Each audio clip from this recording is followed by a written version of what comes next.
반갑습니다. 원예 강사 조미경입니다.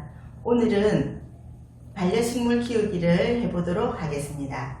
반려식물 키우기를 통해서 행복한 시간 보내시기 바랍니다.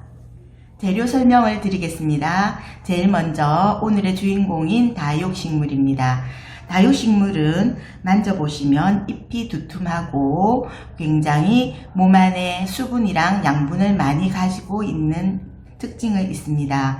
다육식물은 다른 식물과 다르게 햇빛을 많이 본다고 생각을 하시는데, 그 햇빛을 많이 본다는 의미는 햇빛을 강하게 세게 본다는 의미가 아니고 햇빛을 길게 밝게 본다는 의미입니다. 그래서 다육식물도 직사광선을 피해 주셔야 됩니다. 직사광선을 받았을 경우에는 잎을 태우는 경우가 있습니다. 그리고 다육식물의 특징 중에 가장 중요하다고 할 수 있는 것은, 다육식물은 밤에 산소를 뿜어내는 특징이 있습니다. 다른 식물은 낮에 산소를 뿜어내기 때문에 낮에 우리가 등산을 가거나 산에 가서 산림욕을 한다는 의미를 가지지만, 다육식물은 다르게 밤에 산소를 뿜어내어서 쾌적하게 하는 특징이 있기 때문에 실내에 두어도 괜찮다는 의미를 가지고 있습니다. 두 번째 재료를 소개해 드리겠습니다. 두 번째는 우리가 식물의 가장 중요한 흙에 대한 이해를 하겠습니다. 자, 흙은 우리가 일반적으로 그냥 흙인가 보다 하고 한 가지 흙을 생각하실 수 있는데, 흙의 종류는 굉장히 많습니다. 그래서 큰 바위가 깨져서 흙이 되기도 하고, 그리고 우리가 아는 황토 가루가 흙이 되기도 하고, 아주 여러 가지의 흙이 있습니다. 오늘 저희들이 소개시켜드린 흙의 종류는 여러 가지 중에서 하얀 알갱이가 흙에 보이는 이것을 소개 먼저 시켜드리겠습니다. 자, 이 알갱이는 진주암이라 하는 진주 색깔의 바위를 1200도씨가 넘는 통에 펑 튀기듯이 튀긴 것입니다. 그러면 이 이름은 펄라이트입니다. 진주를 펄이라 하기 때문에 펄라이트라고 하는데, 이 펄라이트 같은 경우에는 어떤 효과를 하냐면, 펑튀기에 우리가 구멍이 많다는 것은 참고로 알고 계시죠? 그래서 여기 안에 구멍이 굉장히 많습니다. 그래서 이 구멍 안에 공기도 가지고 있다가 뿜어주기도 하고, 물을 가지고 있다가 뿜어주기도 하고, 더 중요한 것은 이 자체에 굵기가 있기 때문에 공간을 확보해서 공기순환을 전체적으로 잘 될 수 있는 역할을 하게 됩니다. 그리고 실처럼 생긴 이런 것들이 아마 흙에 들어 있을 겁니다. 그러면 혹자들은 그냥 쓰레기인가 하고 골라서 버리기도 하시는데, 골라서 버릴 필요는 없습니다. 왜냐하면 이거는 어르신들이 아시는 열매, 코코넛 있죠? 야자 액체를 다 먹고, 그 다음에 야자 껍질을 분쇄해서 여기에다가 퇴적화시킨 겁니다. 그렇기 때문에 야자 껍질을 감싸고 있는 실타래 같은 것들이 여기 포함되어 있는데, 이것도 오랜 세월이 지나면 다시 흙으로 돌아가는 특징이 있기 때문에 이걸 굳이 버리실 필요는 없습니다. 자, 그리고 여기에 나무 토막 같은 것도 있습니다. 이거는 바크라고 하는 겁니다. 소나무 껍질 같은 거, 그 다음에 우리가 그 죽은 나무의 껍질을 분쇄해서 그걸 또 퇴비화시켜서 넣은 겁니다. 그렇기 때문에 여러 종류의 흙들이 여기에 섞여 있는데, 보통 우리가 꽃집에서 살 수 있는 배양토라 하는 흙을 사시면 거기 안에는 4가지에서 5가지 정도의 흙들이 혼합되어 있습니다.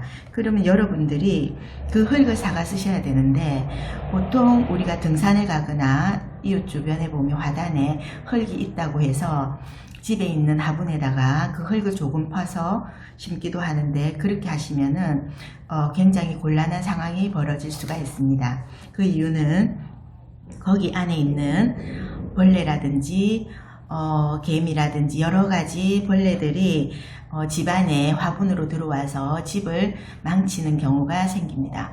그리고 위생적으로도 좋지 않겠죠. 그렇기 때문에 흙은 반드시 이렇게 꽃집에 가서 사셔서 사용을 하시면 좋고요. 이 흙이 보시면 비료인갑다 하시는 분도 계시는데 비료는 아니고 이 흙은 그냥 깨끗하고 영양가가 많은 흙이다 생각을 하시면 될 것 같습니다. 자, 그리고 마지막 우리가 화분의 가장자리에 장식을 할 수 있는 장식용 흙이 있습니다. 자, 장식용 흙을 오늘은 이렇게 화산돌로 준비를 했는데 여러분들이 사용하실 수 있는 장식용 흙은 마사토라든지 지금 보시는 화산돌이라든지 아니면은 많이 보셨던 황토, 동그란 볼이라고 있죠. 황토돌이라든지 여러 가지가 있는데 그 중에서 마사토는 가장 일반적으로 우리가 많이 사용하는 흙이기 때문에 그것을 장식용으로 많이 쓰기도 합니다. 이제는 식물을 담을 수 있는 화분을 소개시켜 드리겠습니다. 자, 오늘의 화분은 일명 이름이 야주분이라는 이름을 가진 식물입니다. 이 화분의 종류를 저희들이 보면 오늘은 도자기 분이라고 볼 수 있는데 우리가 보통 황토로 빚은 황토 모양의 화분이 있습니다. 그 황토 모양의 화분과 이 화분은 조금 차이가 있습니다. 보통 황토 모양 그냥 색깔의 화분은 황토로 한번 빚어서 한번 구운 화분이기 때문에 집에서 많이 사용하는 장독과 같이 옹기처럼 숨을 쉴 수 있는 특징이 있습니다. 그렇지만 도자기는 두 번을 구워서 한 번은 황토로 그 다음에 유약을 입혀서 한 번 더 구워서 그래서 도자기 분이라고 하기 때문에 이 도자기 분과 황토 분의 차이점은 황토는 숨을 쉬고 도자기 분은 숨을 쉬지 않습니다. 그러니까 여러분들이 선택을 하실 때 숨을 쉬는 황토를 하시든 도자기 분을 하시든 그거는 용도에 맞게 사용을 하시고 특징이 있습니다.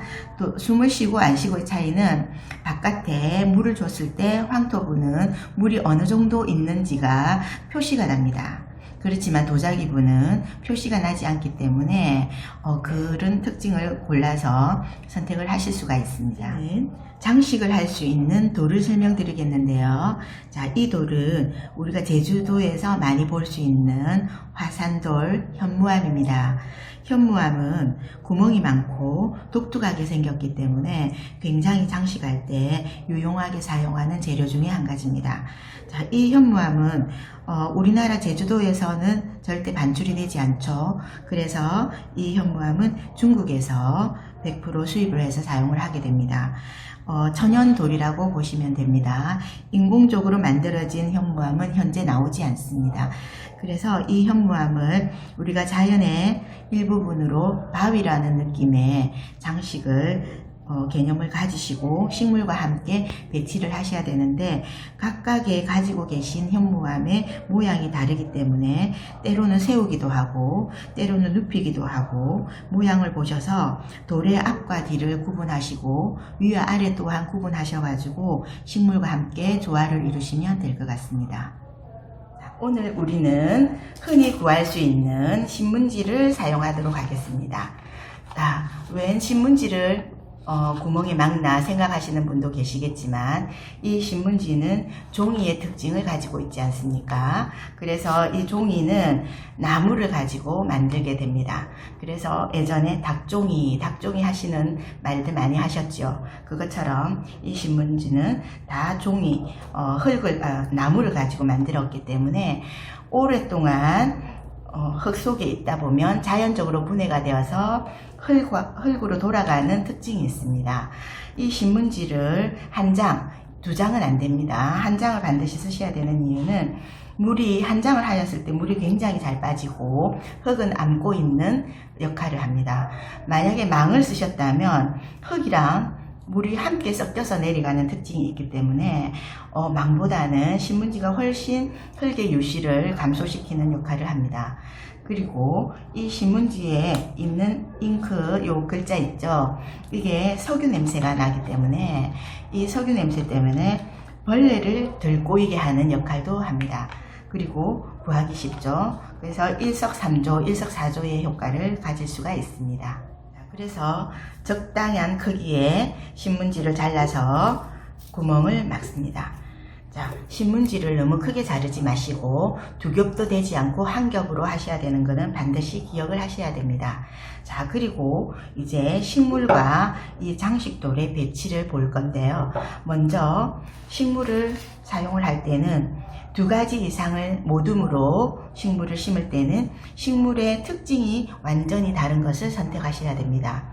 자, 하나가 약간 키가 큰 거면 하나는 약간 옆으로 벌어지는 식물을 선택하시고, 하나가 약간 연두색깔 밝은 빛을 가지면 하나는 그거와 다른 색깔을 선택하시는 게 조합이 맞다고 보실 수가 있습니다. 자, 그리고 심으실 때 자, 요 화분의 높이와 이 식물의 높이를 비교를 하셔야 됩니다. 자, 화분의 높이와 식물의 높이를 비교하는 이유는 어느 정도의 흙을 먼저 도두어 주느냐의 이유가 있기 때문에 오늘은 식물과 화분이 그닥 높이가 차이가 있지 않기 때문에 한 숟가락, 두 숟가락 정도의 흙을 먼저 채워 넣으시고 그 다음에 전체를 평평하게 다져 주시는 게 좋습니다. 보통 흙을 넣으실 때는 흙을 많이 넣어서 구덩이를 파서 식물을 넣는다고 생각하시는 분들이 많습니다. 실제로 제가 수업을 여러 번 해보면 그런 분들이 꽤 많아요. 그래서 여러분들은 그 방법을 사용을 하시지 마시고 적정한 높이에 도두어 줄 수 있는 기초를 넣고 이 나머지 식물을 편안하게 넣은 다음에 그 다음에 가쪽에 흙을 도두어주는 채워주는 그런 식물 심는 방법을 사용하시는 게 좋습니다. 자, 그 이유는 많이 넣어서 구덩이를 파서 넣어도 가능하긴 하지만 그럴 경우에는 이 우리 식물의 뿌리 부분이 상할 수가 있고 너무 밀접하게 아마 깝깝하게 조밀조밀하게 들어가기 때문에 굉장히 식물의 뿌리가 활동하기에 답답한 느낌을 가질 수가 있기 때문에 편안하게 공간을 확보하시는 게 좋습니다. 자, 그리고 나서 식물을 옮겨 심어야 되는데 우리 보통 식물들은 화분을 많이 주물른 다음에 빼서 넣으라고 제가 설명을 드립니다. 그렇지만 이 다육식물은 절대 그렇게 심으시면 낭패를 보실 수가 있습니다. 자, 이거는 다육식물만의 특징인데 다육식물 같은 경우는 마사토 일명 모래에 심어져가 있습니다. 여러분들이 아시다시피 모래는 잘 이렇게 뭉쳐지지가 않아요. 그렇기 때문에 이 화분에 밑에 있는 화분을 빼기 쉽게 막 주물렀다가는 모든 뿌리와 흙이 다 흐트러져서 이 뿌리와 뿌리가 자리를 잡을 때 굉장히 힘들어서 막 물리다 보면은 뿌리가 다 끊기는 경우가 있습니다. 그렇기 때문에 다육식물은 잘 보시면 자, 여기 화분에 모서리 있죠. 모서리를 엄지와 검지로 모서리 사이를 약간 눌리듯이 아래에서 위로 치켜 올려주는 듯이 눌리면서 쫙 빼시면은 이렇게 우리가 떡을 틀에서 뺀 것처럼 이런 모양 그대로를 흙을 안고 뺄 수가 있습니다. 자, 그걸 반드시 유념하셔가지고 식물을 두 가지를 빼보도록 하겠습니다. 자, 식물을 포트분과 분리를 한 다음에 두 개를 배치를 한 다음에 그 다음에 오늘의 장식돌인 현무암을 어느 정도 어느 위치에 넣을 건지를 먼저 선택을 하셔야 됩니다. 자, 이젠 식물과 화분과 돌의 디자인이 들어가는 거죠. 어르신들 보시고 돌의 위치를 잘 선정을 하시기 바랍니다. 자, 저는 오늘 이렇게 넣을 거라고 선정을 했습니다. 자, 그러면 식물은 여기 밑에 다 흙이 채워져 있는 상태이고 돌은 그냥 한 1cm 정도 넣는 경우이거든요. 장식은. 그렇기 때문에 돌 밑에 돌의 위치가 정해졌으면 돌 밑에 흙을 조금 채우고 돌을 앉히는 게 맞습니다. 자, 그러면 돌을 앉힐 자리에 흙을 먼저 채워보도록 하겠습니다. 자, 흙을 넣으실 때는 너무 꼭꼭 눌리시면 안 됩니다. 보통 식물 심으실 때 식물이나 뭔가를 고정하기 위해서 엄청 많이 눌리시는 분이 계시는데, 그렇게 되면 식물이 뿌리가 숨을 쉴 수 없을 정도로 눌리시는 분이 계셔요. 그렇기 때문에 여러분들은 톡톡 이렇게 두드려서, 아니면 살짝 이렇게 두드려서 흙이 편안하게 내려갈 수 있는 그런 방법을 사용을 하셔야 됩니다. 그리고 살짝 눌려서 자리를 잡으셔야 되는데, 너무 세게 눌리시면 아까 말한 것처럼 뿌리가 자리 잡을 수도 없고 뿌리가 끊기는 역할도 하고, 또한 어떤 게 있냐면 물을 줬을 때 심지어 물도 잘 내려가지 않는 그런 예가 있습니다. 그렇기 때문에 여러분들이 너무 흙을 꼭꼭 이렇게 눌리시면 안 됩니다. 여러분들 보통 손의 힘이 약하다 생각하시는데 의외로 손의 힘이 굉장히 셉니다. 눌리는 거는. 그렇기 때문에 그것을 조금 유의하셔서 하시기 바랍니다. 자, 저도 돌을 아까 이렇게 세워서 넣어야지 하고 했는데, 또 보니까 눕혀서 넣어볼까 하는 생각도 드네요. 그러니까 여러분들도 이렇게 세워보기도 하고, 그 다음에 이렇게 눕혀보기도 하고, 그 다음에 돌려보기도 하고, 여러 방법을 해서 한번 돌의 모양을 식물과 함께 자리를 잡아보도록 하겠습니다. 자, 이제 저는 돌을 이렇게 세워서 원래 디자인한 대로 넣었습니다. 자, 이 돌은 현무암이라고 아까 특징을 말씀드린 것처럼 굉장히 울퉁불퉁하게 생겼어요. 그래서 밑바닥도 마찬가지로 울퉁불퉁하기 때문에 제가 기존에 흙을 넣었던, 도두었던 그것보다 흙이 더 들어가야 되는 상황이 생깁니다. 그래서 여러분들도 보시고 여기에다가 흙을 꼼꼼하게 이렇게 다져 넣어 주시기 바랍니다. 자, 오늘 제가 사용하는 도구가 플라스틱 일회용 숟가락입니다. 제가 일회용 숟가락이지만 이걸 몇 년째 쓰고 있거든요. 그래서 아마 어르신들 댁에도 각각 이런 것들이 한두 개 좀 있으실 겁니다. 그래서 요걸 하나를 가지고 식물 심는 데 사용하고, 화분에 흙을 조금 이렇게 기둥으로 이렇게 일구어주는 역할을 할 수 있는 용도를 하나 마련하셔서 큰 화분 사이에다가 요래 꽂아 놓으셨다가, 그 다음에 꺼내서 이렇게 활용도 하시고 식물 심을 때도 쓰시고 이렇게 활용하시는 것은 좋은 것 같습니다. 자, 그래서 제가 이렇게 뒤에 돌아보면, 자, 요 사이에 온박한 부분에 이렇게 흙을 넣어서 도두어서 얘가 돌이 움직이지 않게끔 모양을 이렇게 잡아주고 있습니다. 자, 이제 흙에 돌과 흙의 위치를 잘 봐서 이렇게 도두어 넣었습니다. 자, 제가 심다 보면은 이렇게 식물 사이에 흙이 이렇게 튀어 있는 경우가 있는데, 이거 굳이 빼려고 하시지 않으셔도 됩니다. 막 이거 빼려고 하다 보면 이 잎이 다 떨어지거든요. 그래서 그렇게 하지 마시고 물 주고 바람이 불고 세월이 가면 자연스럽게 이 흙들이 다시 밑으로 떨어지게 돼 있기 때문에 여러분들 막 떼려고 하지 않으셔도 될 것 같습니다. 자, 어느 정도 흙을 다 채워진 상태에서 이제는 마지막으로 장식돌을 도두어 줄 겁니다. 자, 우리가 어머님들께서는 화장을 많이 하시잖아요. 이쁘게 보이려고, 그죠? 그래서 화장하시고 나면 맨 마지막에 우리 뽀사시한 분 바르시죠? 오늘의 우리 장식돌은 분의 역할을 한다고 보시면 됩니다.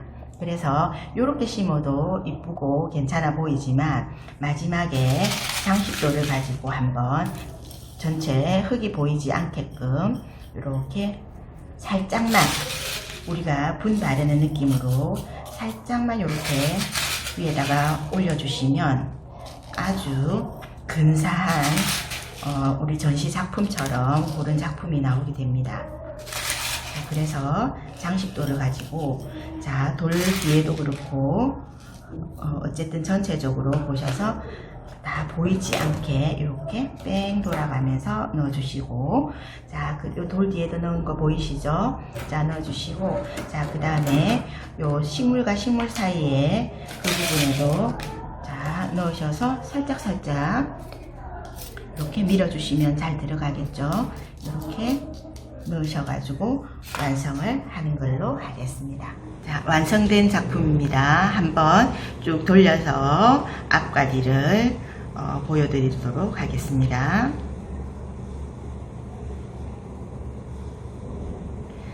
자, 오늘은 굉장히 작은 화분에 심었지만 여기에 돌도 있고 식물도 있고 여러 가지가 섞여 있어서 큰 자연을 옮겨 놓은 것 같은 분경의 모습을 볼 수가 있습니다. 그래서 오늘 요 식물 장식한 거를 여러분들도 분경을 산을 옮겨 놓은 것 같은 느낌으로 한번 장식하시는 게 좋을 것 같습니다. 자, 이제 관리 방법을 말씀드리겠습니다. 식물의 관리 방법은 물을 어떻게 주느냐, 햇빛을 어떻게 받느냐, 어디에 놓느냐, 이렇게 여러 가지의 중요한 점이 있습니다. 자, 첫째, 물은 보통 다육식물은 한 달에 한 번 물 준다고 알고 계실 겁니다. 그렇지만 우리가 그 한 달에 한 번만 기억하고 계시다가 말려 죽이는 경우는 굉장히 많습니다. 그렇기 때문에 여러분들이 수시로 이렇게 만져보시기 바랍니다. 자, 잎을 만져보시면 제가 지금 만지는 거는 굉장히 딱딱하거든요. 심지어 조화인가 생화인가 구분이 안 될 정도로 딱딱한데 이렇게 딱딱하면 얘가 완전히 물을 먹고 있다는 증거입니다. 그래서 한 일주일이나 열흘 있다가 또 한번 만져보십니다. 만져보시면 그 전에 만졌던 것보다 약간 많이 물렁하다 싶을 정도로 물렁해졌을 때 그때 물을 주시면 됩니다. 자, 물을 주는 방법은 식물 위에다가 물을 주시는 게 아니고 흙에 물을 주시는 겁니다. 이거는 어떤 식물이든 마찬가지입니다. 자, 물을 주실 때 아침 일찍 물을 주든지 저녁 늦게 물을 주라 하는 말씀을 아마 들어보셨을 겁니다. 그 이유는 해가 있을 때 물을 주게 되면 아무리 흙에다가 물을 준다고 하더라도 잎에 물이 튀어가게 되면 이 잎에 있는 물방울이 햇빛을 받아서 돋보기 역할을 하게 됩니다. 그러면 우리 옛날에 까만 먹지에다가 돋보기로 햇빛을 받아서 태웠던 기억이 나시죠? 그렇기 때문에 이 잎을 그 물방울이 돋보기 역할을 해서 태우게 됩니다. 그러니까 아침 일찍 물을 주시든지 저녁 늦게 물을 주시는 게 좋습니다. 그리고 두 번째, 햇빛은 직사광선을 피하셔야 됩니다. 그래서 우리가 초반에 말씀드린 것처럼 실내에 산소를 공급하기 위한 용도로 실내에서 키우셔도 되고, 그리고 직사광선을 피한 창을 하나 걸러서 들어오는 햇빛에서 그냥 밝은 곳에서 키우셔도 됩니다. 그리고 제일 중요한 마지막, 저는 식물이 크는 데는 물과 양분, 햇빛, 온도 여러 가지 중요한 것이 있는데 그 중에서 제일 중요한 것은 바람이라고 생각합니다. 그래서 어떤 식물이든 물을 아무리 잘 줘도 바람이 통하지 않으면 그 물은 고여서 썩게 됩니다.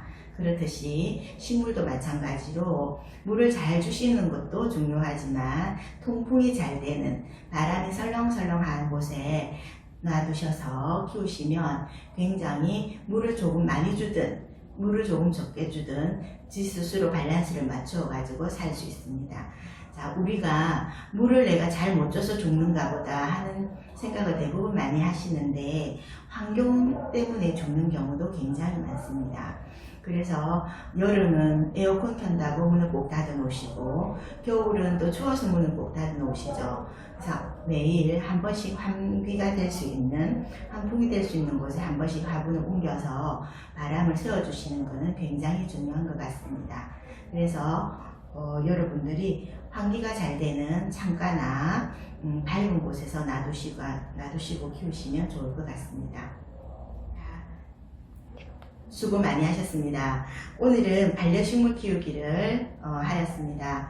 앞으로 식물에 사랑을 많이 주셔서 튼튼하게 함께 생활을 행복하게 보내시기 바랍니다. 감사합니다.